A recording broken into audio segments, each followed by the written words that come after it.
Sahabat GKI Klasik Solo, mari bersama merenungkan firman Tuhan. Namun sebelumnya kita akan berdoa. Tuhan, kami memohon Tuhan menyertai kami di dalam renungan kami saat ini, supaya firman-Mu ini bermakna dan mengubah hidup kami menjadi lebih baik. Amin. Firman Tuhan akan kita baca dari kitab Yeremia pasal 36 ayat 11 sampai 26. Ketika Mikaya bin Gemaria bin Safan mendengar segala firman Tuhan dari kitab itu, turunlah ia ke istana raja, ke kamar panitera. Di sana tampak duduk semua pemuka, yakni panitera Elisama, Delaya bin Semaya, Elnatan bin Akbor, Gemaria bin Safan, Sedekia bin Hananya, dan semua pemuka lain. Lalu Mikaya memberitahukan kepada mereka segala firman yang telah didengarnya ketika Baruk membacakan kitab itu kepada orang banyak. Kemudian para pemimpin itu menyuruh Yehudi bin Netanya bin Selemnya bin Kusi kepada Baruk untuk mengatakan, bawalah gulungan yang telah kau bacakan kepada orang banyak itu dan datanglah kemari. Maka Baruk bin Neria membawa gulungan itu dan datang kepada mereka. Berkatalah mereka kepadanya, silakan duduk dan bacakan itu kepada kami. Lalu Baruk membacakannya kepada mereka. Setelah mendengar segala perkataan itu, maka terkejutlah mereka dan berkata seorang kepada yang lain, kita harus dengan segera memberitahukan segala perkataan ini kepada raja.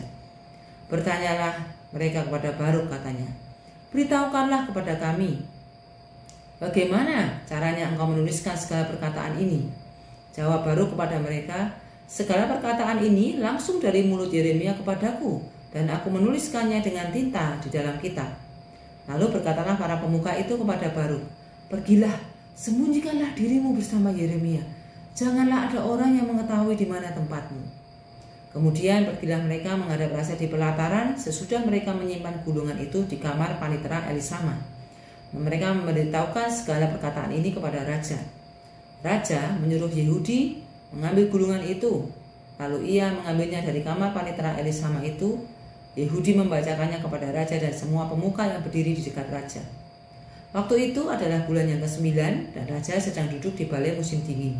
Sementara di depannya api menyala di perapian.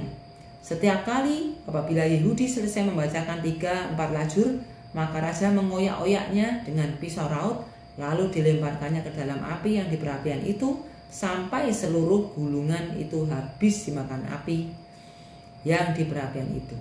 Baik raja maupun para pegawainya yang mendengarkan segala perkataan ini, seorang pun tidak terkejut dan tidak mengoyakkan pakaiannya. Elnatan, Delaya, dan Gemaria memang mendesak kepada raja supaya jangan membakar gulungan itu. Tetapi raja tidak mendengarkan mereka. Bahkan raja memerintahkan Pangeran Yerahmeel, Seraya bin Asriel, dan Selemnya bin Abdil untuk menangkap juru tulis Baruk dan Nabi Yeremia.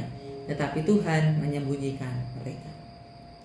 Sahabat GKI Klasik Solo, bulan Januari belum lagi berlalu, kita sudah mendengar 2 berita kebakaran besar yang menelan banyak korban, yakni kebakaran di Los Angeles, Amerika Serikat 7 Januari yang lalu, dan yang barusan terjadi di Jakarta, Glodok Plaza 15 Januari yang lalu. Banyak video tentang kebakaran itu yang diunggah di media sosial. Mungkin ada di antara sahabat GKI Klasik Solo yang juga menyaksikannya dan yang memperhatikan dari video-video itu. Tidak sedikit komentar yang diberikan yang intinya mengatakan bahwa kebakaran itu adalah hukuman Tuhan. Yang di Los Angeles misalnya, itu disebabkan karena nama Tuhan dinista di acara Golden Globe Award, penghargaan bagi para artis dan aktor Hollywood yang pada waktu itu bermain film. Artis dan aktor Hollywood itu kan banyak yang hidupnya bergelimang dosa, makanya Tuhan murka. Dan juga nama Tuhan kan dinista di acara itu. Nah, lalu yang di Glodok Plaza juga karena api itu diduga bersumber dari salah satu tempat hiburan yang ada di situ, maka para netizen ramai berkomentar bahwa kebakaran itu adalah akibat dari hukuman Allah karena itu adalah tempat yang maksiat. Memang tidak semua komentarnya negatif, tetapi yang negatif itu tidak sedikit loh. Dari situ saya berefleksi, iya ya, kita ini kadang suka sekali menghakimi dan menghukum orang lain. Kita mudah menuding dan mengatakan bahwa orang lain berdosa, seolah-olah kita sendiri tidak pernah berbuat dosa. Kita mudah sekali mengatakan orang lain berbuat maksiat, seolah-olah kita ini bebas dari maksiat. Padahal apa arti maksiat? KBBI menyebutkan maksiat adalah perbuatan yang melanggar perintah Allah, perbuatan dosa, tercela, buruk, dan lain sebagainya. Nah, dengan arti maksiat yang seperti itu, apakah orang-orang yang menghujat para korban sebagai pelaku maksiat juga bebas maksiat? Tentu tidak, bukan? Siapa orang yang tidak pernah melanggar perintah Allah? Siapa orangnya yang tidak pernah berbuat dosa, melakukan perbuatan tercela, buruk, dan yang lainnya? Bukankah semua orang termasuk kita, mereka, saya, dan Anda juga melakukannya? Kitab Yeremia pasal 36 ayat 11-36 menceritakan kisah Nabi Yeremia yang menyampaikan firman Tuhan kepada Raja Yoyakim. Firman itu berisi peringatan dan seruan agar raja dan bangsa Yehuda yang senantiasa suka hidup bergelimang dalam dosa bertobat. Namun Raja Yoyakim menolak firman Tuhan, bahkan membakar gulungan kitab yang berisi firman tersebut. Sikap Raja Yoyakim ini mencerminkan hati yang keras, yang buta terhadap kebenaran karena dia lebih memilih kenyamanan dan kesenangan duniawinya.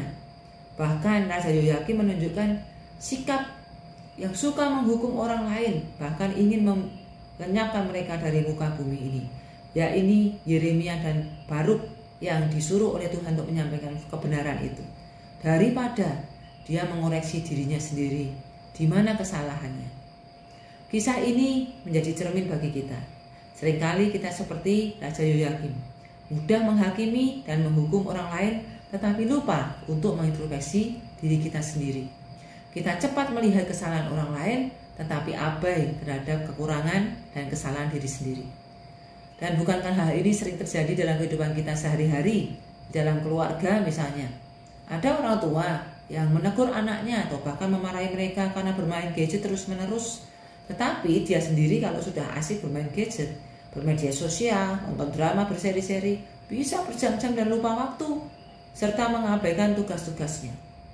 Dalam pertemanan misalnya, kita mudah membicarakan keburukan orang lain, tetapi tidak menyadari bahwa kita pun mungkin saja memiliki sifat-sifat buruk yang bisa jadi itu juga merugikan orang lain. Di lingkungan kerja atau bahkan di pelayanan gereja, kadang kita juga mudah menyalahkan rekan kerja, rekan sepelayanan atas kegagalan sebuah proyek, sebuah acara ataupun program. Padahal kita sendiri mungkin juga tidak memberikan kontribusi yang maksimal. Sahabat GKI Kelas Solo, Tuhan menginginkan kita untuk bersikap rendah hati dan mau mengoreksi diri. Bukan sebaliknya, bersikap seperti peribahasa gajah di pelupuk mata tidak nampak, semut di seberang lautan nampak. Yesus pun mengajarkan pada kita dalam Matius 7 ayat 3-5 untuk melihat balok di dalam mata kita sendiri dulu sebelum menunjuk serpian kayu di mata orang lain. Sebelum kita menilai atau menghakimi orang lain, mari kita melihat terlebih dahulu apakah kita sendiri sudah hidup sesuai dengan firman Tuhan. Mari kita belajar untuk tidak suka menghukum dan menghakimi, melainkan dengan rendah hati mengoreksi diri dan melakukan perbaikan diri. Amin. Tuhan memberkati kita.